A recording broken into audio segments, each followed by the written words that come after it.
हम प्रारंभ करते हैं। हरे कृष्णा। तो आज का हमारा जो टॉपिक है वो है महाअवतार नरसिंह कथा। ठीक है, अभी आप प्राय देख रहे होंगे जगह जगह आज पोस्टर लगे, बैनर लगे, फेसबुक हो, व्हाट्सएप हो, इंस्टाग्राम हो, हर सोशल मीडिया पर, हर नेटवर्क पर आप देखोगे सब जगह ही नरसिंह देव की चित्र आपको देखने को मिल जाएगा, है ना। और एक मूवी आई, एक फिल्म आई है जिसका नाम है महाअवतार नरसिम्हा।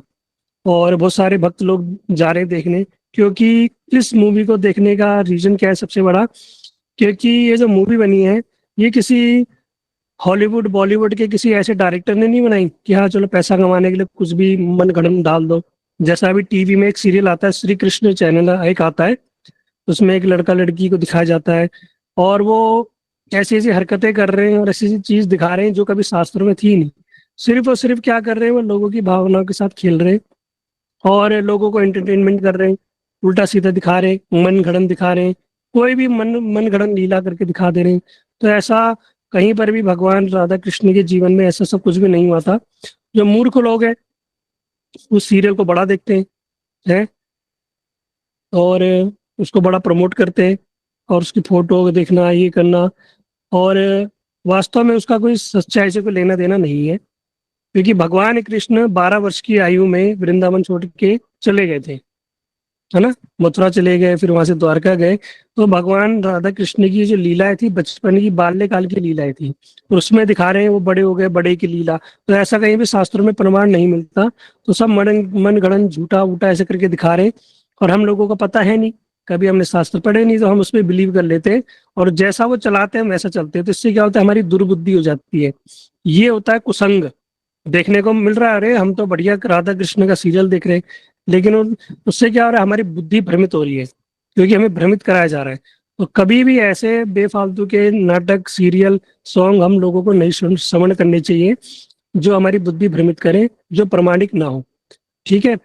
तो ये जो मूवी आई है ये प्रमाणिक शास्त्रों के आधार पर, हमारे इस्कॉन के कोई आचार्य, और आप सभी लोग जानते होंगे आजकल एक बड़े फेमस कथावाचक है इंद्रेश उपाध्याय, है ना। और ये बहुत सारे ऐसे लोग हैं, इन लोग क्या कर रहे हैं, इनसे उन्होंने गाइडेंस करके इस मूवी को बनाया। और बड़े बड़े जो अभी स्पीकर हैं वो क्या कर रहे हैं, सबके सब बड़े बड़े जो स्पीकर हैं वो सारे के सारे इसको प्रमोट भी कर रहे हैं, है ना। तो इसका प्रमोट करने का रीजन है, अभी कल हम भी इस मूवी को देख के आए, तो मैंने देखा सब चीजें जो भी बताई गई बिल्कुल प्रमाणिक बताई गई, कोई भी इधर उधर की गलत बात उसमें नहीं बताई गई। ठीक है। वहां पर देखने में बिल्कुल अच्छा लगा। और आशा करता हूँ आप सभी लोग भी अपने बच्चों को अवश्य दिखाने दिले जाना। मैंने बच्चों को क्यों बोला, देखो इसके पीछे एक रीजन है। आपको एक सत्य घटना बताता हूँ नरसिंह देव से रिलेटेड, ध्यान से सुनना। साउथ अमेरिका में एक भक्त परिवार था, वो इस्कॉन से जुड़ा हुआ था। तो उन्होंने डिसाइड किया एक बार हम महाप्रभु जी की जो जन्म स्थली है मायापुर, वहां आएंगे। तो वो मायापुर इंडिया है, कल वेस्ट बंगाल, कलकत्ता, कलकत्ता से पहुंचे मायापुर। मायापुर में आए तो मायापुर में बड़ा सुंदर एक नरसिंह देव का मंदिर है। तो नरसिंह देव वहाँ बड़े स्थापित किए गए, उसकी बड़ी महिमा है, उसके विषय में कभी कथाएं सुमन कराएंगे, कैसे कैसे वहाँ बड़ी आश्चर्य चीज घटनाएं घटती है ना। तो वहाँ पर जो नरसिंह देव थे, तो वो फैमिली, विदेशी फैमिली, इंडियन फैमिली नहीं है, बाहर बाहर के विदेशी लोग हैं, वो आए, नरसिंह भगवान के दर्शन किए। उनका एक छोटा सा बच्ची थी, उनकी एक छोटी सी बच्ची उनके साथ थी। तो उसने पूछा, पापा पापा ये कौन है? तो उन्होंने बताया ये है लॉइन गॉड। लॉइन मतलब शेर, गॉड मतलब भगवान, ये शेर भगवान है ना। बच्चे को क्या बोलेंगे, नरसिंह देव है ये वो। तो उन्होंने बोल दिया लॉइन गॉड है, ये गॉड है, लॉइन गॉड। तो उसको लॉइन गॉड बड़े अच्छे लगे, छोटी सी बच्ची वो प्रभावित हुई। और वहां पे बढ़िया सुंदर वहां रोज आरती होती थी, नामस्ते नरसिंहाय प्रहलाद लाद ददाइने, तो नरसिंहा पर तो नरसिंहा यतो यामी ततो नरसिंह, बढ़िया सुंदर वो आरती होती थी। उसने आरती भी याद कर ली, छोटी सी बच्ची ने ही उस आरती को भी याद कर लिया। और जाते समय उनके पिताजी ने क्या किया, उनको छोटे से नरसिंह देव के छोटे से टॉय दे दिया, ये स्टैचू कहते हैं ना, उस टाइप का वो दे दिया नरसिंह देव का, उनको दिलाया। भक्त, जिसमें भक्त प्रहलाद और नरसिंह देव थे। फिर वो अपने यहाँ साउथ अमेरिका वापस आ गए। जब वो साउथ अमेरिका वापस आए तो बच्ची क्या करती थी, उसके चित्त में वही नरसिंह देव ही बस गए कि ये लॉयन गॉड है, ये हमें प्रोटेक्ट करते हैं, और वास्तव में प्रोटेक्ट करते हैं। जो अगर हम जो सुबह मॉर्निंग में जय ध्वनि देते हैं ना, उसमें बोलते हैं भक्ति विघ्न विनाशक नरसिंह देव की जय। ये भक्ति विघ्न विनाशक। अब इसका ये नहीं है कि भक्ति में जो विघ्न है उनका विनाश करते हैं। ये भैया समस्त हमारे जीवन में जो विघ्न है ना, सबको हर लेते हैं। ये देखते हैं जो कृष्ण भक्ति में है ना, और किसी के और बाधा आ रही है, तो क्या करते हैं, उस बाधा को नष्ट कर देते हैं। अगर आप कभी आपके जीवन में बाधा आ रही हो और भजन ना हो पा रहे हो, हृदय से एक बार नरसिंह देव को पुकारना है, उनकी आरती करना, स्तुति करना, देखना वो आपकी जो बाधा है ना वो दूर हो जाएगी। ये मैं अपना पर्सनल एक्सपीरियंस खुद बता रहा हूँ, आप भी करके देखना, और मैंने भक्तों से सुना भी है। ठीक है, नरसिंह देव कैसे रक्षा करते हैं। हम्म। मैं देखो एक गुरुदेव की एक बात बताता हूँ। हमारे गुरुदेव श्रील भक्तिवेदांत श्रीधर गोस्वामी महाराज जी एक बार भागवत कथा करने गाजियाबाद में एक स्थान में गए थे, मोहन नगर के पास। तो गुरुदेव जब भी रथ यात्रा होती है, शोभा यात्रा होती है, तो गुरुदेव सबसे पहले क्या करते हैं, माइक संभालते हैं और माइक में जय ध्वनि देते हैं। जय ध्वनि के बाद वो पंचतत्व मंत्र से महामंत्र स्टार्ट करते हुए कीर्तन आगे बढ़ाते हैं। ये गुरुदेव का नियम था। तो पहली बारी गुरुदेव ने क्या किया, उस स्थान में जाके नरसिंह आरती गाई, नमस्ते नरसिंहाय। तो हम लोग बड़े आश्चर्य में कि आज नरसिंह आरती क्यों गा रहे हैं गुरुदेव, है ना। और दिन तो जय ध्वनि देके पंच तत्व करके वो भी किया, लेकिन आज सबसे पहले नरसिंह आरती करी गुरुदेव ने। और नरसिंह आरती करने के बाद परिक्रमा थोड़ी सी आगे चली, और परिक्रमा में आगे बहुत बड़े बड़े स्पीकर रखे गए थे, एक के ऊपर एक, एक के ऊपर ट्रक रखा गया था। और अचानक क्या हुआ, तो सारे के सारे स्पीकर गिर गए, सारे के सारे स्पीकर गिर गए। और गिरे तो हुआ क्या, जो स्पीकरों की एक डोरी थी उसमें फंस के वो रुक गए। मतलब ऐसा लगा जैसे कुछ रस्सी को, स्पीकरों की रस्सी को किसी ने पकड़ लिया। और सबसे बड़ी बात है, भीड़ होती है रथ यात्रा में, आप जानते हो कि शोभा यात्रा में साउंड के आसपास तो बहुत ही ज्यादा होती है नाचने वालों की। एक भी स्पीकर किसी के ऊपर नहीं गिरा, ठीक है, किसी को स्पर्श भी नहीं किया। तो हम उस दिन मानेंगे कि हाँ कुछ बात है। ये भक्ति विघ्न विनाश, भैया भक्ति में कोई विघ्न है ना, भक्तों की रक्षा करने के नरसिंह देव हमेशा बिल्कुल आगे रहते हैं। ये हमने प्रत्यक्ष प्रमाण देखा गुरुदेव के साथ, और आप इसका अनुभव खुद भी कर सकते हो। अगर आपके जीवन में अब ये ऐसे विघ्न नहीं, पता चल रहा है आपके घर में वो सास बहू से लड़ाई हो रही है, ये हो रहा है, तो चलो नरसिंह देव को बुला लेते हैं, मेरी सास मुझे परेशान कर रही है, ये मेरी बहू मेरी बात नहीं मान रही, बेटा मेरे नहीं सुन रहा, चलो। भैया ये सब कामों के लिए नरसिंह देव नहीं। अगर आपके जीवन में भजन साधन को लेके विपत्ति आ रही है, तो ही उनको याद करना है ना। अपनी घर गृहस्थी की परिस्थितियों के लिए नहीं, वो तो हमें झेलनी पड़ेगी, और उसे झेलना भी चाहिए। क्यों झेलना चाहिए, क्योंकि भैया वो हमारे प्रारब्ध है, उन्हें भोगना ही पड़ेगा। नहीं तो किसी न किसी जन्म में हमें भोगते रहना पड़ेगा। इसलिए इस चीज का ध्यान रखना है। तो जो वो फैमिली थी, विदेशी फैमिली, उन लॉइन गॉड को घर लिया है, छोटे से बच्ची उनके साथ खेलती है ना। मैं शॉर्ट में बता रहा हूँ जल्दी से। तो बच्ची एक बार खेल रही थी नीचे, तो उस खेलते खेलते उसकी बॉल थी वो कहाँ चली गई, मेन रोड पे चले गई। और बच्ची बॉल लेने के लिए दौड़ी, और उधर से एक बहुत बड़ा टेम्पो, बड़ा ट्रक बड़ी स्पीड में आ रहा था, हाईवे था, और पेरेंट्स ऊपर है और आवाज लगा रहे हैं बच्ची को कि रुक जा रुक जाओ, stop stop, don't go there. लेकिन उस बच्ची ने सुना नहीं। और क्या वो ट्रक, उसने इतनी तेज उस पर ट्रक ट्रक ने टक्कर मारी इस बच्ची को कि बच्ची कम से कम 20 फुट ऊपर उछली और जाके आगे झाड़ी में जाके गिर गई। माँ जो थी उसकी वहीं बेहोश हो गई। जो उनकी माँ थी वो वहीं बेहोश हो गई। अब पिताजी फटाफट दौड़ते दौड़ते नीचे आए। जब नीचे आए तो बड़े डरते डरते वहां झाड़ी के पास पहुंचे कि अब तो बच्ची का बचना ही मुश्किल है। लेकिन देखा बच्ची वहां बेहोशी की हालत में थी। फटाफट वहां पुलिस, पड़ोसी पड़ोसी ने पुलिस बुलाई, एम्बुलेंस बुलाई, गाड़ी आई, उसे हॉस्पिटल ले गए। उसे ऑपरेशन थिएटर में ले गए, दरवाजा बंद कर दिया गया। अब डॉक्टर ने क्या किया, फटाफट उनका, जैसी कोई पेशेंट आता है एक्सीडेंट का, क्या करते हैं, सबसे पहले उसका एक्सरे करते हैं कि कितने फ्रैक्चर है, क्या कहाँ कहाँ फ्रैक्चर है, उसके अकॉर्डिंग वो ऑपरेशन करते हैं। तो जब ऑपरेशन करने के लिए डॉक्टर ने बोला कि भैया नर्स को फटाफट उस बच्ची का एक्सरे लेके आओ, तो एक्सरे लेके आई, तो डॉक्टर ने उठा के एक्सरे पटक दिया गुस्से में। कहती मैंने तुम्हें बोला उस बच्ची का एक्सरे लेके आओ जिसका एक्सीडेंट हुआ है अभी। तो नर्स ने कहा डॉक्टर ये उसी का एक्सरे है। डॉक्टर ने कहा पता नहीं किसका एक्सरे लिया है, दोबारा करो। दोबारा एक्सरे किया तो डॉक्टर बड़ा आश्चर्य में, एक भी फ्रैक्चर नहीं, कुछ भी हुआ ही नहीं बॉडी में। फिर डॉक्टर ने बोला हो सकता है इसके पेरेंट्स झूठ बोल रहे हैं कि इसका एक्सीडेंट हुआ है। तो उसने जाके बच्ची को चेक किया, तो बच्ची को चेक किया तो देखा उसके पीठ में पंजे के निशान थे, किसी जंगली जानवर के पंजे के निशान थे। सच्ची घटना है, पूरी वीडियो बनी है इसकी। तो बच्ची के पीठ में पंजे के निशान थे। अब हुआ क्या, उसने उनके पेरेंट्स को बुला लिया कि आपने झूठ क्यों बोला कि आपकी बेटी का एक्सीडेंट हुआ है। कहते नहीं एक्सीडेंट हुआ है। कहते ट्रक ने टक्कर मारी बहुत भयंकर, ट्रक का जो बम्पर था आगे का वो टूट गया। पुलिस वाले आके कहते हैं हाँ भैया एक्सीडेंट हुआ है। पड़ोसी पड़ोसी कह रहे हैं हाँ एक्सीडेंट हुआ है, हम तो गवाह थे, हमारे सामने की बात है। सीसीटीवी फुटेज भी देखी गई तो भाई पता तो उन्होंने बोला कि हाँ एक्सीडेंट हुआ है। डॉक्टर कह रहा है भैया मैंने आज तक ऐसा एक्सीडेंट देखा नहीं। कहते क्या हुआ। कहते इसके शरीर में तो कुछ भी घाव नहीं है, बट इसके पीठ में जानवरों की खरोच के निशान है, हो सकता है कि इसको जानवर ने अटैक किया हो और इसलिए बेहोश हो गई। और बच्ची को होश भी आ गया। जब बच्ची को होश आया तो डॉक्टर ने खुद पूछा कि तुम्हें हुआ क्या। कहती मैं खेलते खेलते रोड पे चले गई थी बॉल लेने, और आगे से ट्रक आने लगा तो मैंने बोला lion god please save me, है हे लॉइन गॉड, हे नरसिंह देव मुझे मेरी रक्षा करो। और अचानक वो आए और मुझे उठा के ले गए। मतलब जो टक्कर लगी थी वो किसके लगी थी, वो नरसिंह देव के लगी थी। लेकिन बच्ची को जब उठा के उन्होंने क्या किया, और वहां झाड़ियों में जो घास थी घास में उसको लिटा दिया। तो बच्ची क्या कह रही है अपने पेरेंट्स को कि पापा पापा आपको पता है ये जो लॉइन गॉड है ना, इनको मेरी मैम, स्कूल की मैम बहुत डांटेगी। कहते क्यों डांटेगी। कहते उनके नेल्स बहुत बड़े थे, बहुत नेल्स बड़े थे, मेरी मैम उनको डांटेगी। नर्सिंग गॉड को, लॉइन गॉड को कहना कि अपने नेल्स काट दे।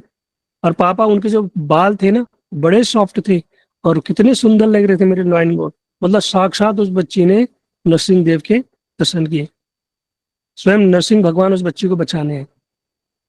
जैसे जैसे उसने स्वरूप बताया सेम एज इट इज हमारे शास्त्रों में वर्णन है, वैसे वैसे नरसिंह देव थे। तब ये बात पूरी सब जगह फैल गई। फिर बड़े बड़े जो संस्था के गौड़ी मठ इस्कॉन के बड़े बड़े महाराज वैष्णव लोग उस बच्ची का दर्शन करने गए कि इसने साक्षात इतनी छोटी आयु में विदेशी होके क्या किया, नरसिंह देव के दर्शन किए, है ना। तो बच्चों को क्यों बोल रहे हैं बच्चों को ये मूवीज दिखाना, है ना। क्यों, क्योंकि हम जाने तो भैया हमारे शास्त्र हैं क्या, वास्तव में हमारे शास्त्रों में लिखा क्या है, है ना। कुछ तो मिलेगा, कुछ थोड़ा बहुत तो सीखने को मिलेगा, कुछ तो समझेंगे। आजकल की हॉलीवुड बॉलीवुड मूवी से क्या सीखेंगे।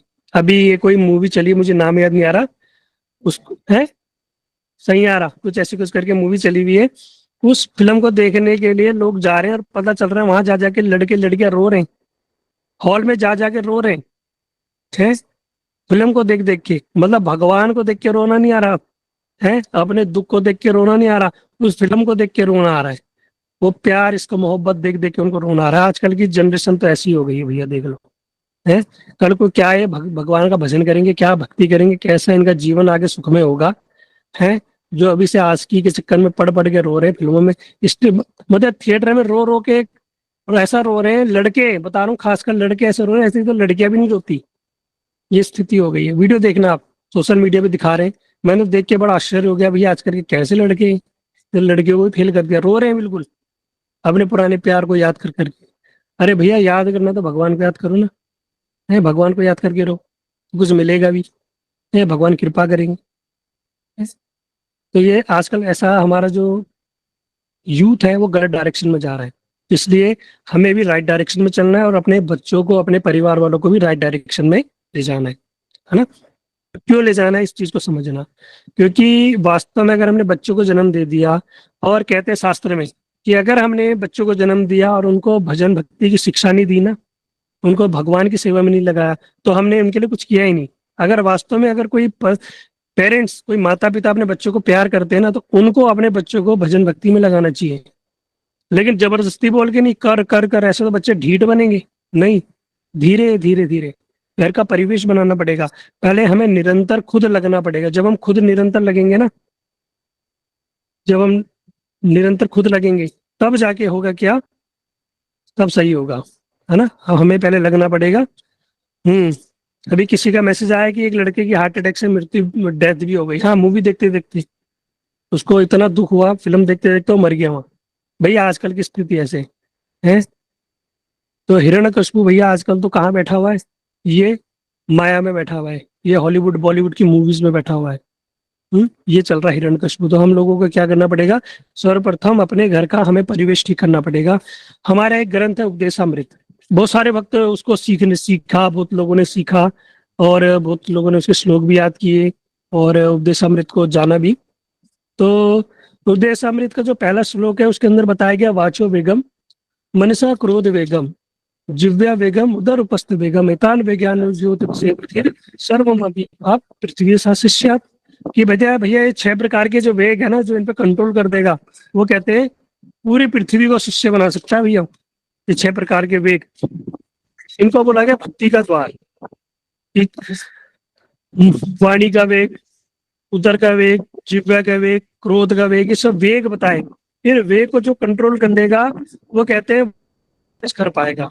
भक्ति हो मतलब इनको कंट्रोल करना, ये नहीं कि भक्ति हो गई तुम्हारी, वो पूरी जगत को शिष्य बना सकता है, मतलब कंट्रोल कर सकता है वो। तो ये 6 प्रकार के वेग बताए गए उपदेशामृत में हमारे रूप गोस्वामी द्वारा। तो इन वेग को पता कैसे चलेगा भैया, ये वेग कंट्रोल हमारे हो रहे नहीं हो रहे, कहाँ से पता चलेगा? तो इसका प्रैक्टिकल एग्जाम्पल ये है, अगर हम अपने घर वालों को घर में अपना भजन परिवेश बना रहे हैं, अगर घर वाले हमारी बात श्रवण कर रहे हैं, तो समझ लेना आपने इस जो उपदेशामृत के श्लोक का आपने अच्छे से पालन कर लिया। अगर हम घर में ही हमने विजय प्राप्त कर ली, बाहर की तो छोड़ दो, अभी कि हम बाहर लोगों को भक्त बनाएंगे, हम ये करेंगे, भजन करेंगे, नहीं। अगर आपने घर में ही परिवेश बना दिया ना, तो समझ लेना आपने उपदेशामृत का पहले श्लोक में विजय प्राप्त कर लिया घर में। अभी दूर शत्रु दूर नहीं है, प्रचार हमें जो किसी को करना है वो दूर बाद में करना है, पहले घर के अंदर करना है।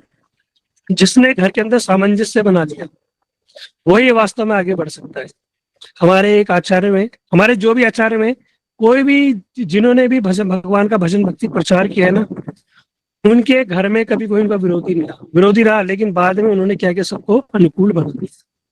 विरोधी सब रहे लेकिन बाद में सबको अनुकूल बना दिया। तो जो व्यक्ति अपने घर में सबको पहले अनुकूल बना दे, फिर वो बाहर भी भजन की शिक्षा लोगों को दे सकता है। पर लेकिन क्या करना पड़ेगा, पहले घर के अंदर परिवेश बनाना पड़ेगा। जब हम क्या करेंगे, शुद्ध साधु संग करेंगे और खुद अपना आचरण करके दिखाएंगे बुद्धिपूर्वक। देखो इसमें बुद्धि बड़ी इंपॉर्टेंट है। हम क्या करते हैं, कभी कभी भावना में बह के भक्ति करते हैं, नहीं भैया भावना में बह के भक्ति नहीं होती, ये बुद्धिपूर्वक भी करनी पड़ती है ना, बुद्धिपूर्वक करनी पड़ती है। तब जाके तुम्हें भैया अपने घर को अनुकूल बना पाओगे, तो समझ लेना तुम फिर बाहर भी प्रचार कर सकते हो। ठीक है, मैं अपना भी एग्जाम्पल बताऊं, मेरे घर वाले बिल्कुल विरुद्ध थे भजन भक्ति को लेकर। उन्होंने बोला भाई घर बार छोड़ के चले जा, तू जाओ, तुझको जो करना है करो, लहसुन प्याज नॉन वेज इत्यादि बनना, बहुत कुछ। भजन भक्ति तो बहुत दूर ही भैया। लेकिन आज भगवान की कृपा से, गुरुदेव की कृपा से सब नॉर्मल है। तो अब मैं दूसरों को बता पा रहा हूँ, क्यों?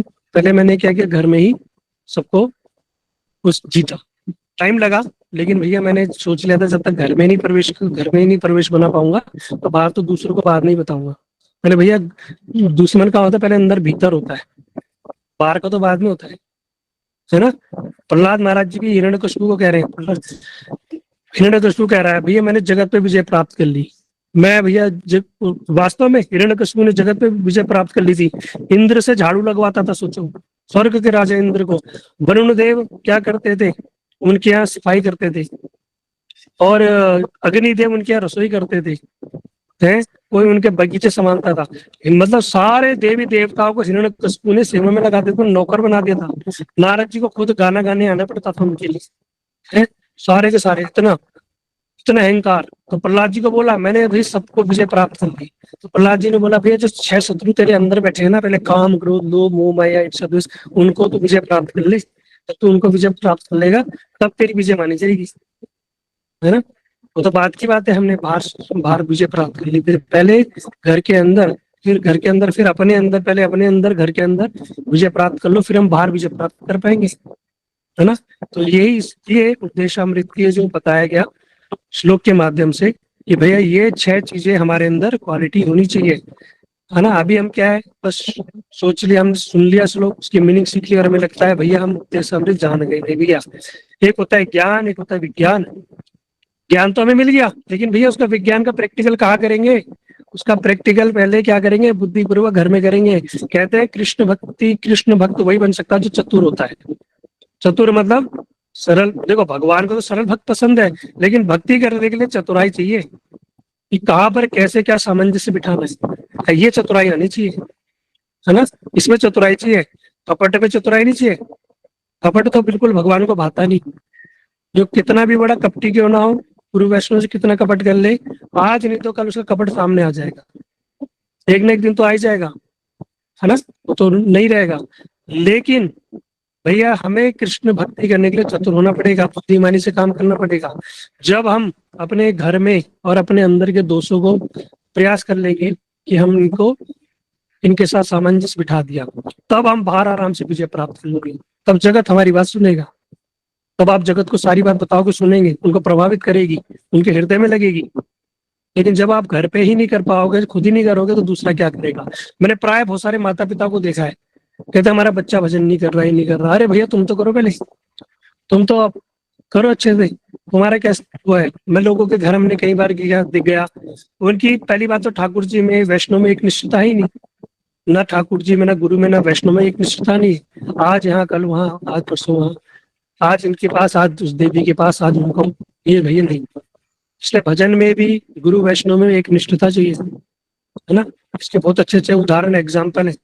जैसे हमारे आप देखोगे जो स्कॉन्स के सेंटर्स है, उनके अंदर बिल्कुल भक्ति का ऐसा उनको परिवेश, ऐसी शिक्षा दी जाती है कि भैया कृष्ण के प्रति एक निष्ठता, गुरु जी के प्रति एक निष्ठता, आपके एक मेंटर है जो वैष्णव, उनके प्रति एक निष्ठता। तो उस एक निष्ठता के साथ वो आगे बढ़ते हैं और अपने सिद्धांतों के प्रति दृढ़ रहते हैं। और ये भजन भजन में बहुत जरूरी है, भक्तों में या भक्ति में आगे बढ़ने के लिए बड़ी इंपॉर्टेंट चीज है दृढ़ता। ठीक है, एक निष्ठता। 10 जगह नहीं करना, 10 जगह नहीं करना, एक निष्ठता के साथ चलोगे, देखना जल्दी आगे बढ़ोगे। और ये चीज हमें ध्यान रखना है कि भैया हमें करना क्या है। अपने लाइफ का एक टारगेट बना के रखना पड़ता है, गोल बनाना पड़ता है कि इतने समय तक मुझे इस चीज पे कंट्रोल करना है, इतने समय तक मुझे ये चीज सीख के और इस पे कार्य करना है ना? ज्ञान ज्ञान नहीं लेना, उसको विज्ञान भी करना है ना? ज्ञान ज्ञान से काम नहीं चलेगा, उसको विज्ञान, उसको प्रैक्टिकल भी करना पड़ेगा। ठीक है, तो यहाँ पर हम शिक्षा जो बात कर रहे थे नरसिंहदेव और हिरण्यकशिपु की, तो इसके अंदर बड़ी सुंदर सुंदर शिक्षाएं आप लोगों को श्रवण करने के लिए मिलेगी। तो एक छोटा सा इसका हम आगे थोड़ी सी कथा श्रवण कर लेते हैं, बाकी इसको हम कल श्रवण करेंगे। तो इसमें जो कथा आती है वो इस प्रकार आती है कि जो कश्यप ऋषि और दिति, आप इनके बारे में भागवतम में श्रवण किया होगा, इनके बारे में हम डिटेल में कभी बताएंगे। जो कश्यप ऋषि आप लोगों ने सुना होगा, उनकी जो पत्नी थी दिति, तो एक समय संध्या के समय वो कामतुर हो गई। उनके मन में बड़ी इच्छा हुई, काम वासना जगी, पति के पास गई संध्या बेला के समय में कि मेरी क्या करो, मेरा संग करो, मेरी इच्छा पूरी करो। तो ऋषि है, उन्होंने कहा भैया ये समय उचित नहीं है, ये समय उचित नहीं है। तो उस समय क्या था, वो दीदी बड़ी सज सवर के अपने आप को शीशे में देख रही थी। तो अपने आप को देखते ही बड़ी प्रभावित हो गई, मैं बड़ी सुंदर दिख रही हूँ, अब बड़े काम जग गया। तो ऋषि के पीछे पड़ गई कि नहीं, आपको मुझे पुत्र प्रदान करना होगा, है ना? ये समय, लेकिन उन्होंने बताया कि संध्या के समय पर 3 कार्य नहीं करने चाहिए। क्या 3 कार्य नहीं करने चाहिए संध्या के समय में? सबसे पहले संध्या के समय में भोजन नहीं करना चाहिए। जब संध्या बेला हो, या तो संध्या से पहले खा लो या संध्या के बाद खा लो, भोजन नहीं करना चाहिए। जो भोजन करता है वो उसका स्वास्थ्य हमेशा खराब रहेगा। ठीक है, इसलिए कभी भी संध्या के समय में भोजन नहीं करना चाहिए। दूसरा, संध्या के समय में पढ़ना नहीं चाहिए। बच्चे बड़े खुश हो जाएंगे, चलो हमारे मतलब की बात कर रहा है कोई, है ना? तो बच्चों को कभी संध्या के समय प्रेशर मत दो पढ़ने का, उन्हें बोलो जाओ खेलो। ठीक है, तो बच्चे वो जो पढ़ेंगे वो भूल जाएंगे, भोंदू बनेंगे। इसलिए संध्या के समय में बच्चों को पढ़ने के लिए नहीं बोलना। ठीक है, संध्या बेला के बाद 7, 7:30, 8 बजे अपना पढ़ लो, या उससे पहले 4, 5 बजे अपना पढ़ लो। ठीक है, संध्या के समय बच्चों को ना पढ़ने के लिए बोलना, ना कुछ खाना है। संध्या के समय में तीसरा, ना स्त्री पुरुष को मिलना है। ठीक है, नहीं तो क्या होगा कि असुर संतान की उत्पत्ति होगी। ठीक है, ये तीन चार चीजें बताई गई संध्या के समय में, चीजें हमें नहीं करनी चाहिए। तो उन्होंने समझाया, लेकिन जो दीति थी वो मानी नहीं। जब नहीं मानी तो उन्होंने बोला भाई स्त्री हट, सबसे खतरनाक होता है स्त्री हट। है। दुनिया के सबको मना लोगे, लेकिन भैया स्त्री को तुम नहीं मना सकते, बहुत हटी है। तो इसलिए अब उनको स्त्री हट के आगे झुकना पड़ा। जब झुकना पड़ा तो ऋषि जो है, वो तो कश्यप ऋषि है, वो तो भविष्य वक्ता है, सब जानते हैं, तो समझ गए कि उस समय क्या होता है, कि उस समय असुर बेला होती है। उस समय जो शिव जी अपने गणों के साथ विचरण करते हैं, और जो असुर होते हैं वो ऐसा स्थान देखते हैं कि कब हम किसके अंदर प्रवेश करें, कब किसके अंदर प्रवेश करें। तो होता क्या है कि वो क्या करते हैं उस समय, जो भी उस समय पे संग करता है उसके अंदर प्रवेश कर जाते हैं। तो दो असुर, जिन जो इनकी पूर्व की कथा भी हम सुनेंगे, वो दो असुर दिति के गर्भ में प्रवेश कर गए हैं। दो प्रवेश कर गए जब, तो उन्हें पता चल गया, तो उन्होंने दिति को बहुत बोला कि मैंने तुम्हें मना किया था, लेकिन तुमने मेरी बात नहीं सुनी। तो इसलिए जब जो भी अगर पति है, जब वो स्त्री को कुछ समझाते हैं, अगर वो किसी कारण को समझा रहे हैं, कुछ ज्ञान दे रहे हैं, तो उस समय स्त्री को भी समझना चाहिए भैया, नहीं तो फिर उसका होगा, उसका दुष्परिणाम हो सकता है। ठीक है, इसलिए इन चीजों को हमें ध्यान रखना चाहिए। तो हुआ ऐसा ही, अब दो असुर उनके गर्भ में आ गए, तो उन्होंने बोल दिया कि अब आने वाले समय में ये ऐसा है, असुरों को तुम जन्म दोगे ना, बड़ा त्राही माम करते हुए लोग हमारे पास आएंगे, है। सब जगत में साधु संतों को क्या किया जाएगा, हनन, उनका हनन होगा, उन पर अत्याचार होगा, भगवत भक्ति का विनाश होगा, ये होगा वो होगा, बड़ा। इस प्रकार से जब उन्होंने दिति डर गई, तो उन्होंने बोला प्रभु सब कुछ ऐसा होगा, लेकिन कुछ तो अच्छा होगा। कहते हाँ, एक चीज अच्छी होगी। कहते उनका जो पुत्र होगा ना, वो भगवान का भगवत भक्त होगा। तो ये सुन के जो दिति थी, वो थोड़ी उनको सांत्वना मिली कि चलो हमारे कुल में कोई तो भगवत भक्त आएगा। तो इस चीज को समझना, जो भगवान के भक्ति के लिए कोई देवता, असुर, शूद्र, ब्राह्मण, वैश्य, क्षत्रिय, निम्न कुल, उच्च कुल, स्त्री, पुरुष, बच्चा, ये कोई भी मैटर नहीं करता। कोई सोचे कि भैया हम हिंदू हैं, मुसलमानों पे भक्ति, मुसलमानों पे कृपा नहीं होगी, तो भैया ये भूल जाओ, भगवान के बड़े बड़े भक्त हुए, जो मुस्लिम कुल में रसखान है, रसखान भगवान की, और वो शालवे, और चांदका जी, ऐसे ऐसे भगवान के भक्त भक्त हुए, जिन्होंने भगवान ने साक्षात इनको दर्शन दिए। वो मुस्लिम कुल में जन्म हुआ, इसलिए भैया जाति कुल आदि से कोई भी भगवान भक्ति का कोई भी संबंध नहीं है। कोई सोचे हम मनुष्य कुल में, भैया ऐसा कुछ नहीं है। जो प्रहलाद जी हुए असुर कुल में जन्म हुआ। कोई सोचे बड़े व्यक्ति, बूढ़े व्यक्ति भगवान को प्राप्त करेगा, नहीं। प्रहलाद, ध्रुव महाराज, इन्होंने तो बाल्यकाल में भगवान को प्राप्त कर लिया। तो इससे कोई फर्क नहीं पड़ता आप क्या हो क्या हो। यहाँ तक कि पशु पक्षी भी भगवत प्राप्ति कर ले सकते हैं, हाथी, गजेंद्र, है ना, हिरण, भरत महाराज जो हिरण बने थे, उन्होंने भी भगवान का भजन किया। गजेंद्र, उन्होंने भजन किया। ऐसे गरुड़ देव, इस पशु पक्षी योनि में, कीट पतंग योनि में भी तुम भगवान का भजन करोगे तो भगवान की भक्ति प्राप्त होगी। ठीक है, तो ऐसे ऐसे प्रमाण हमारे शास्त्रों में मिलते हैं। लेकिन अभी कलयुग में हम लोग जो है, हम क्या है, मनुष्य योनि है, यह है कर्म योनि। इसी मनुष्य योनि में भगवत प्राप्ति कर सकते हैं। देखा जाता है कि कलयुग में मनुष्य की आयु बताई 100 वर्ष, 100 वर्ष है, लेकिन ज्यादा आदमी जीता है 80 वर्ष। चलो मान लिया कोई 100 वर्ष जी रहा है, 80 के बाद उसका जीना ना जीना बात ही बराबर है ना। 80 के बाद स्थिति नहीं होती, तो लगभग 80 साल हमारे पास है। ठीक है, कैलकुलेशन करना ध्यान से। इस 80 साल में आधा दिन और आधी रात होती है, तो 40 साल अलग कर लो रात के, जो हमारे सोने में निकल जाते हैं, बचे 40 वर्ष।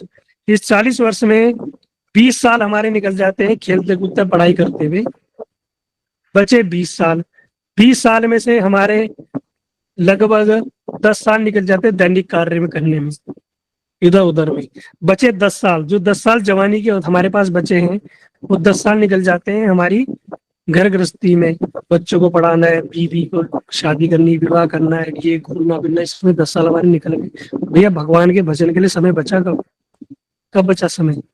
जो समय है हमारे पास थोड़ा बहुत, उसको भी हम क्या कर रहे हैं, भगवान की सेवा में नहीं लगा रहे। कहते हैं जिंदगी जब तक रहेगी, फुर्सत ना रहेगी काम से, जिंदगी जब तक रहेगी फुर्सत ना रहेगी काम से, कुछ समय ऐसा निकालो और प्रेम कर लो श्री राम से, है। लेकिन हमें क्या है, जिंदगी फुर्सत ही नहीं, ये भी करना है, वो भी करना है, बच्चे भी पालने हैं, घर गृहस्थी करनी है, ये सब करना है, करने के लिए मना नहीं किया शास्त्रों में कि अपने जब जो जिम्मेदारी थी उसको पूरा तो करना ही पड़ेगा, लेकिन भैया भगवत भजन के लिए समय निकालना पड़ेगा। जिसके लिए हम आए हैं, जो मूल कारण है, आए थे हरि भजन को और उठन लगे कपास। भैया आए थे तो हम हरि भजन के लिए थे, और कर क्या रहे हैं ये तो देखो। इसलिए जैसे भी जिस स्थिति में है, जिस परिस्थिति में जैसे तैसे करके ये निकेन प्रकारेण हमें क्या करना चाहिए, भगवान के भजन का समय निकालना चाहिए। जैसे हम खाने का समय निकालते हैं कि नहीं भैया खाना खाना है, उस समय भोजन करना ही करना है ना। उस समय स्कूल जाना ही जाना है, उस समय रोटी बनानी ही बनानी है, उस समय ये करना ही करना है। जब सारे काम हम करते हैं तो भैया भगवान के भजन का समय क्यों नहीं करते। कथा का भी मैं देखता हूँ, लगभग जब हमारी कथा प्रारंभ होती है 185 175 लोग ज्वाइन करते हैं। भैया बाकी कहाँ रह जाते हैं 200 लोग, फिर धीरे धीरे आते हैं। ग्रुपों में मेरे पास लगभग 4000 लोग हैं, बाकी लोग कहाँ हैं? समय नहीं है भगवान भजन का। है कभी आ गए ज्वाइन कर लिया, कभी नहीं किया, फिर कॉल करके परेशान करके पूछेंगे प्रभु जी संडे को तुलसी तोड़ दें, प्रभु जी एकादशी में ऐसा कर। अरे भैया आओ सुनो तो सही। एक दिन फोन करके सीधा ऐसे फोन घुमा देंगे जैसे क्या बोले भैया है। हमने बिल्कुल वो ले रखा हो, सब्सक्रिप्शन ले रखा हो कि प्रभु जी हमें सारा कुछ बताएंगे। है क्लास में जुड़ना नहीं, कथा श्रवण नहीं करनी, और सीधा फोन मिला के पूछ ऐसे पूछेंगे प्रभु जी ये बताओ। भैया ये कोई विधि नहीं है, तद विधि पढ़नी पातिन परिप्रश्न से हुए। विधि क्या होती है कि पहले आओ गुरुवर्गों की वैष्णव की सेवा करो तब प्रश्न करो। हम तो ये भी नहीं कह रहे भैया हमारी सेवा करो, हमारी सेवा यही है भैया आप कथा सुनो, है ना, श्रवण करो, वास्तविक ज्ञान को प्राप्त करो, जो गुरुवर्ग कहना चाहते हैं उसको श्रवण करो। भाई इसी में हम प्रसन्न है, इतना ही करोगे और उसके बाद आप हमसे जितने प्रश्न पूछो हम प्रश्नों के उत्तर देंगे, है ना। यही सेवा है हमारी, इसके अधिक तो कुछ नहीं चाहिए। लेकिन कथा सुनने के लिए भी हमारे पास समय नहीं है। तो कहते हैं जिसके पास कथा सुनने के लिए समय नहीं, है ना, हरि कथा है, बोलता हरि कथा है मतलब हरि कोथा है। बंगला में बोलते हैं हरि कोथा है, मतलब हरि कहाँ है, कहते हैं हरि कथा है। ये भगवान कहाँ है, कथा है। भगवान कथा के स्वरूप में। अगर कोई भगवान को जानना चाहता है, उनको अनुभव करना चाहता है, तो कहाँ से कर सकता है, इन कथाओं के माध्यम से ही भगवान को अनुभव कर सकते हैं हम, और कोई विधि है ही नहीं। कथा सुनोगे तो भगवान के विषय में पता चलेगा, भगवान की भक्ति के विषय में पता चलेगा। जीवन से हमारे देखो शोक भय सब मुक्त हो जाओगे आप। ये मेरा, मैं खुद इसका मैं आपको दे सकता हूँ, प्रमाण दे सकता हूँ कि आप ये कथा श्रवण करने से रोग शोक भय मुक्त हो जाओगे आप, सच में। इतनी कथाएं जो बड़ी वीरवती बड़ी प्रभावशाली है, लेकिन हमारे पास इसके लिए भी समय नहीं है, तो इसलिए क्या करना पड़ेगा, निकालना पड़ेगा, है ना।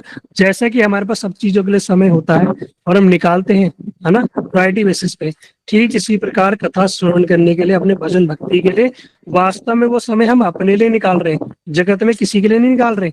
अगर कोई व्यक्ति भजन साधन कर रहा है, भक्ति कर रहा है, तो ये मत सोचना हम किसी पे एहसान कर रहे हैं, ये मेरी बात नहीं। वो वास्तविक समय हम अपने लिए ही निकाल रहे हैं, वो हमारा ही कल्याण है ना। हम किसी पे एहसान नहीं कर रहे, वो हमारा ही कल्याण है, वो वास्तव में वही हमारे साथ जाएगा, है ना।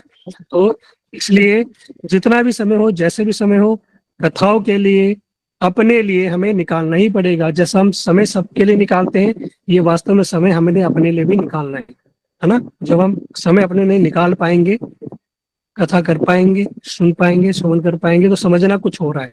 वरना समय बीता जा रहा है, समय निकला जा रहा है। तब मैंने तो बताया 80 साल है हमारे पास, लेकिन कोई गारंटी नहीं है। आगे प्रहलाद महाराज जी बताएंगे इस बात को भी। जो उनके जो मित्र थे, उन्होंने पूछा प्रहलाद तुम्हें कहाँ से पता इतनी सारी बातें हैं। तो प्रहलाद जी ने बताया कि ये बातें मैंने अपने माता के गर्भ में सुनी थी। कयादु जो उनकी माता थी, मैंने उनके गर्भ में सारी बातें श्रवण की थी, है ना। तो यहाँ पे बताया जाता है कि गर्भ में भी अगर बच्चा, अगर माता क्या कर रही है, वो साधु संग कर रही है, हरि कथा श्रवण कर रही है, भक्ति में कार्य कर रही है, तो उसका प्रभाव बच्चे पे भी पड़ता है। अगर आजकल की माताएं बिस्तरे पड़ जाएंगी, मूवी देखेंगी, नॉवेल्स पढ़ेंगी, ये करेंगी वो करेंगी, चुगली में, तो जैसा जो कर रहेगी ना, समझ लेना वैसा वैसा बच्चे पे संस्कार पड़ेगा। फिर कहते हैं कि अरे क्या खा के पैदा किया था, बड़ा दुष्ट पैदा हो गया। अरे भैया संस्कार तो तुमने दिए, बच्चे को क्यों दोष दे रहे हो, बच्चे का क्या दोस्त उसमें, संस्कार तो तुमने दिए ना उसको। इसलिए कहते हैं जब बच्चा गर्भ में हो तो उसको भक्ति संबंधी ही क्रियाएं करनी चाहिए। माता जी को गीता भागवत रामायण इत्यादि पढ़ना चाहिए। पूर्व में पहले पहले लोग जब बच्चे गर्भ धारण करती थी मैया, तो क्या करती थी, रामायण पढ़ती थी कि हमारा पुत्र राम जैसा हो, है।